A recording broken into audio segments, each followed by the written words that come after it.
So yun, unahin na natin itong SIG MCX Rattler ng ENC. Ito yung may problema sa switch. Pag naka-semi siya, nagpo-full auto. Yun, disassemble na muna natin para makita natin yung problema. So yun, dito na tayo sa gearbox shell ng Rattler, yung SIG MCX Rattler. So disassemble na natin. Tanggalin muna natin ito. Safety pa. Spring.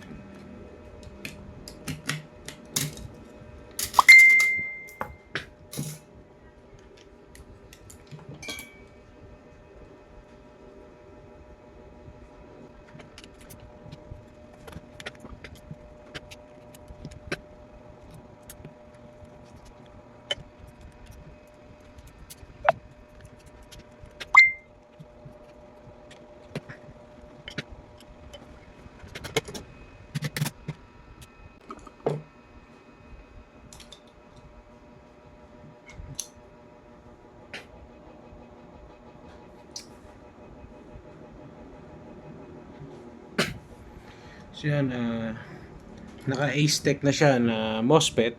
Yan, makita nyo. So nandito yung problema niya. Check natin kung ano yung magagawa natin.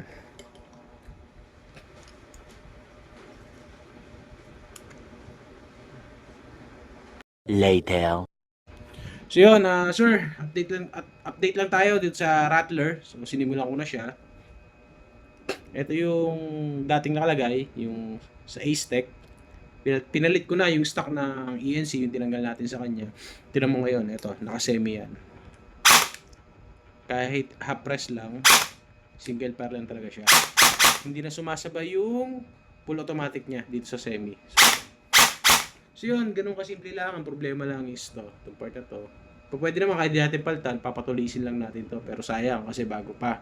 So gawin na lang natin itong reserva. Full automatic, semi.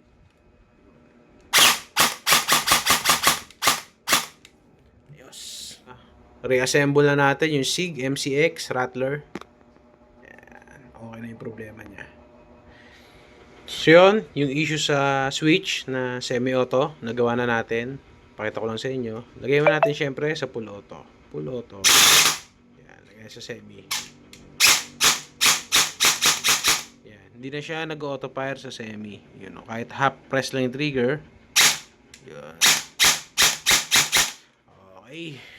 So yun, update lang tayo dito sa ENC SIG MCX Virtus or mas kilala na Rattler. Ito siya. Yan. So, foldable buttstock yan, ha. So, nung dinala to rito, ang problema is yung switch niya sa semi, nagpo-full automatic. At yun, disassemble natin, then nakita natin yung problema. At yun, naayos naman natin kaagad. So, ito na siya ngayon. Test fire natin. Pasok sa inyo.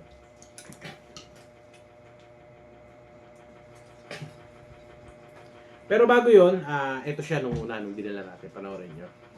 Ayan, nasa semi yung switch, then nagpo-full auto siya. Lagyan natin sa full auto. Ayan. Lagyan natin sa semi. So yun, nakikita nyo, nagpo-full automatic siya sa semi. Pero ngayon, ito na siya. Lagyan mo natin sa safe. Semi. Kahit half press lang yung trigger, isa lang talaga yung putok niya. Nilagyan natin sa full automatic. Semi. So yun, okay na to. At sir, sa owner nito, ready na. Doon naman tayo sa isa.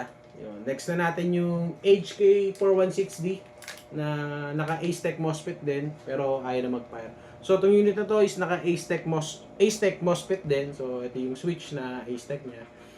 Pinalitan na rin natin to para mas magamit ng ayos. So, itong switch na to is pwede pa naman nating remedyohan pero gawin na lang natin reserva. So, ilan po. Maraming salamat.